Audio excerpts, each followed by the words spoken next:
बेटा, तो मैं आप लोगों के सामने आज फिर से बजरंग क्लासेस की तरफ से उपस्थित हुआ हूँ। आज का मेरा टॉपिक है, अभी जस्ट मैंने मेरा पिछला वीडियो आया था इंटर के फिजिक्स के लिए कि वैद्युत द्विध्रुव और वैद्युत द्विध्रुव आघूर्ण। आज उसी पे चलेगा बेटा। वैद्युत द्विध्रुव के कारण अच्छी स्थिति में वैद्युत क्षेत्र की तीव्रता, जो कि एक इंपॉर्टेंट टॉपिक है। Intensity of electric field due to electric dipole on axial point. भैया, वैद्युत द्विध्रुव के कारण अच्छी स्थिति में वैद्युत क्षेत्र की तीव्रता, intensity of electric field due to electric dipole on axial point. तो पहले आपको मैंने बेटा एक बार हम रिवाइज कर दे रहे हैं, वैद्युत द्विध्रुव क्या होता है। मैंने आपको बताया बेटा कि वैद्युत द्विध्रुव एक ऐसा निकाय होता है, भैया वैद्युत द्विध्रुव एक ऐसा निकाय होता है जिसमें दो बराबर और विपरीत आवेश एक दूसरे से अल्प दूरी पर स्थित होते हैं। वैद्युत द्विध्रुव एक ऐसा निकाय होता है जिसमें दो बराबर और विपरीत आवेश एक दूसरे से अल्प दूरी पर स्थित होते हैं। मान लीजिए हम अल्प दूरी मान ले रहे हैं 2l। भैया ये अल्प दूरी आपका 2l है बेटा, 2l। तो आपने फिर से एक बार देख लिया। मान लीजिए आपके सामने एक वैद्युत द्विध्रुव है AB। वैद्युत द्विध्रुव क्या है बेटा, और इसका मिडिल पॉइंट आपका O है। जब टोटल दूरी 2l है तो मिडिल आपका l और l हो जाएगा। वैद्युत द्विध्रुव क्या है? वैद्युत द्विध्रुव एक ऐसा निकाय है जिसमें दो बराबर और विपरीत आवेश अल्प दूरी पर स्थित होते हैं। तो आप आज पढ़ रहे हैं बेटा कि वैद्युत द्विध्रुव के कारण अच्छी स्थिति में वैद्युत क्षेत्र की तीव्रता। भैया ये जो आपका वैद्युत द्विध्रुव है, इसके क्षैतिज माने समांतर दिशा में जब आप जाते हैं, चाहे इधर जाइए चाहे इधर, तो इसको अक्षीय स्थिति बोलते हैं। लंबवत जाने पर निरक्षीय स्थिति बोलते हैं। तो आज हम चलेंगे अक्षीय स्थिति में, चाहे इधर जाते हैं चाहे इधर। तो हम मान ले रहे हैं ये बेटा आपका एक वैद्युत द्विध्रुव है। हमेशा याद रखिएगा, इसको अक्षीय स्थिति बोलते हैं क्षैतिज दिशा को, और ऊर्ध्वाधर को निरक्षीय बोलते हैं। तो आपका वैद्युत द्विध्रुव के मध्य बिंदु O से स्मॉल r दूरी पर भैया अक्षीय स्थिति में एक बिंदु P है, जहां पर आपको वैद्युत क्षेत्र की तीव्रता ज्ञात करनी है। वैद्युत द्विध्रुव के कारण अक्षीय स्थिति समान मतलब क्षैतिज स्थिति में मध्य बिंदु O से स्मॉल r दूरी पर एक बिंदु P है बेटा, जहां पर आपको वैद्युत क्षेत्र की तीव्रता ज्ञात करनी है।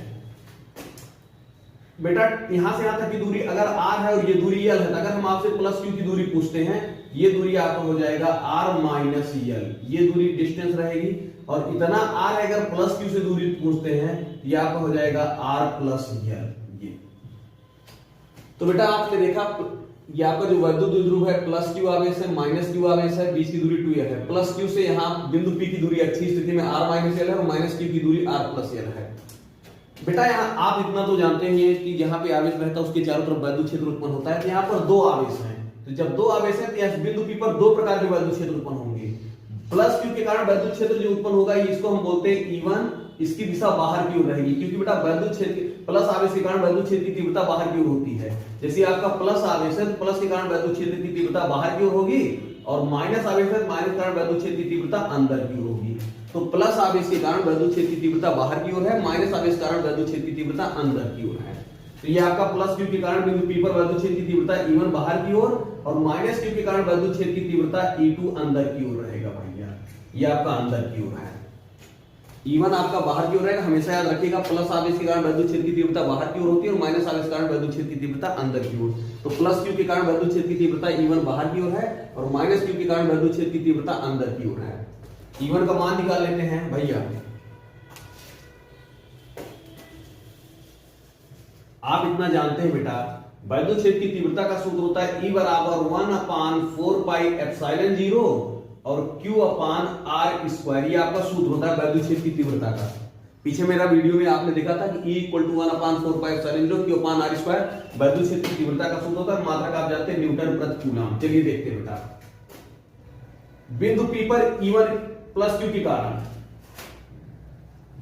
बिंदु P पर प्लस q के कारण वैद्युत क्षेत्र की तीव्रता, भैया प्लस q के कारण बिंदु P पर वैद्युत क्षेत्र, बिंदु P पर प्लस q के कारण वैद्युत क्षेत्र की तीव्रता E1 इक्वल टू फार्मूला इसी पर 1/4 पाई एप्सिलॉन 0 आपका Q R। बेटा यहां से यहां तक की दूरी कितनी है, R माइनस L पूरे का होल स्क्वायर, और दिशा आप देख रहे हैं बाहर की ओर है, बाहर की ओर। क्यों बेटा, मैंने आपको बताया था कि प्लस प्लस क्यू के कारण वैद्युत क्षेत्र की तीव्रता बाहर की ओर होती है। बिंदु P पर माइनस क्यू के कारण वैद्युत क्षेत्र की तीव्रता E2 बराबर बेटा E2, जिसकी दिशा अंदर की ओर है, आप देख रहे हो माइनस क्यू के कारण है, 1/4 pi epsilon 0 Q upon R plus L पूरे का होल स्क्वायर अंदर की ओर।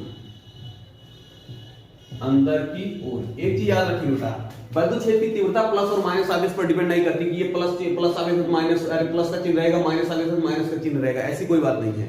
वैद्युत क्षेत्र की तीव्रता आवेश की प्राकृत पर निर्भर नहीं करती, प्लस है या माइनस।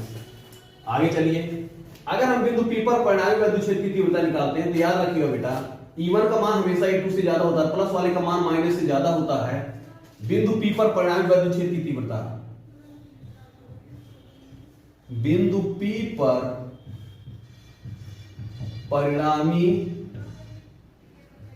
वैद्युत क्षेत्र की तीव्रता भैया, तो बिंदु P पर मान लीजिए परिणामी वैद्युत क्षेत्र की तीव्रता कितनी है E, तो E बराबर, अगर याद रखिए बेटा, दो वैद्युत क्षेत्र विपरीत डायरेक्शन में है, जैसे इसकी डायरेक्शन इधर इसकी इधर, इनका परिणामी हमेशा माइनस होता है। अगर दोनों सेम डायरेक्शन होते तो इनका परिणामी प्लस होता है। देखिए एक की डायरेक्शन इधर, एक की डायरेक्शन इधर, इनका जो E बराबर हो जाएगा E1 माइनस E2, हमेशा याद रखिएगा। अगर दो वैद्युत क्षेत्र विपरीत डायरेक्शन में है, जैसे एक इधर है और एक इधर, तो इनका परिणामी माइनस होगा। अगर दोनों सेम डायरेक्शन होते तो उनका परिणामी प्लस होता भैया। E बराबर बेटा E1 का मान 1/4 pi epsilon 0 Q upon R minus L पूरे का होल स्क्वायर, माइनस E2 का मान 1/4 पाई एप्सिलॉन 0 Q अपान भैया R प्लस L पूरे का होल स्क्वायर।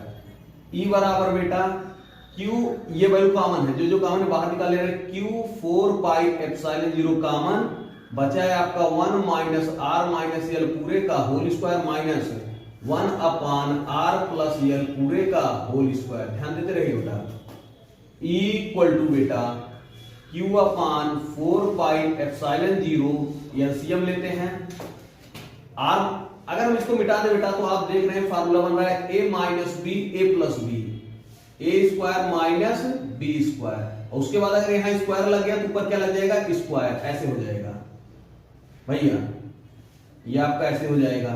और उसके बाद क्रॉस मल्टीप्लाई कर देते हैं, इसका इधर इसका इधर, R प्लस L पूरे का whole square minus R minus L पूरे का होल स्क्वायर, ब्रैकेट बंद बेटा। E बराबर भैया Q upon 4 pi epsilon 0, formula बनेगा a प्लस बी का whole square, a square plus b square plus 2RL minus है, ब्रैकेट लगाते हैं बेटा, फार्मूला a माइनस बी का whole square, a square plus b square minus 2ab 2RL, ये आपका हो जाएगा बेटा। नीचे R square minus L square पूरे का होल स्क्वायर, ये होता है भैया।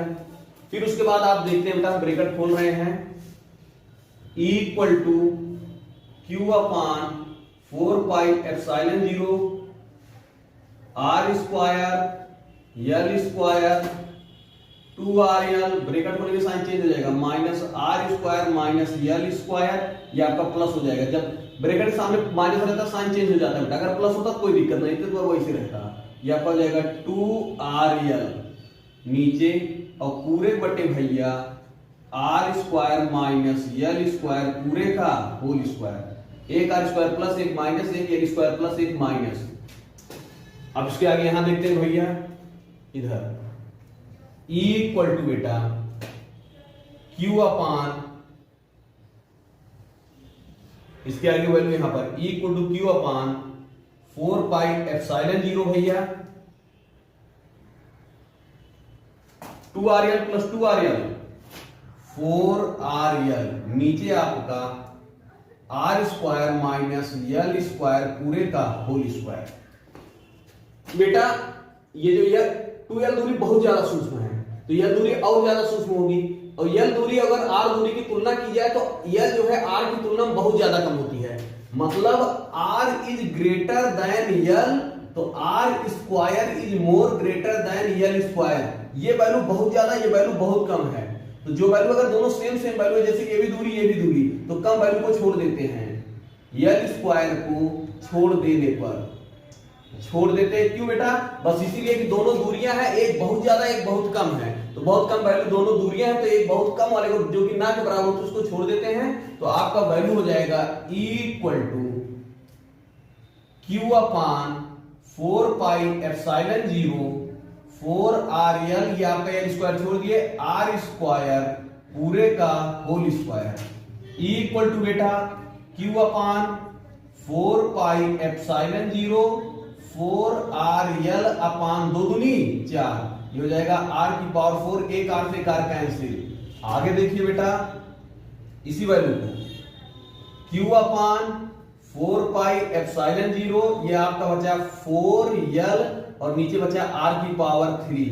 इसको कैसे लिख सकते हैं याद रखिएगा, इस वैल्यू को 1 अपान 4 पाई एप्सिलॉन 0 इंटू ये जो 4 है इसको लिख सकते हो 2 और 2, और ये क्यू को यहां लेते आओ 2ql अपान नीचे बेटा आपका आर क्यू। भैया मैंने क्या किया, बस यहां पर 1 कर दिया और इसको यहां ले आया, 4 को हमने कर दिया 2 दूनी 4, क्यू को यहां लेते आया क्यू इंटू यल। अब आप देखिए इक्वल टू आ गया बेटा 1 अपान 4 पाई एप्सिलॉन 0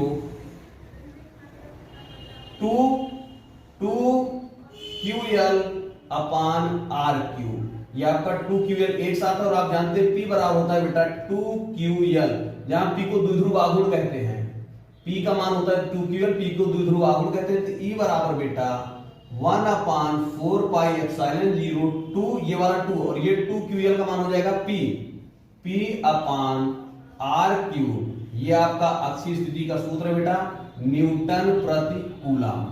ये आपका वैद्युत द्विध्रुव के कारण अक्षीय स्थिति बिंदु P पर वैद्युत क्षेत्र की तीव्रता का सूत्र है equal to 1 upon 4 pi epsilon 0 2p upon R cube, जहां p आपका द्विध्रुव आघूर्ण जिसकी वैल्यू होती है 2ql। आज के लिए इतना ही काफी है, धन्यवाद।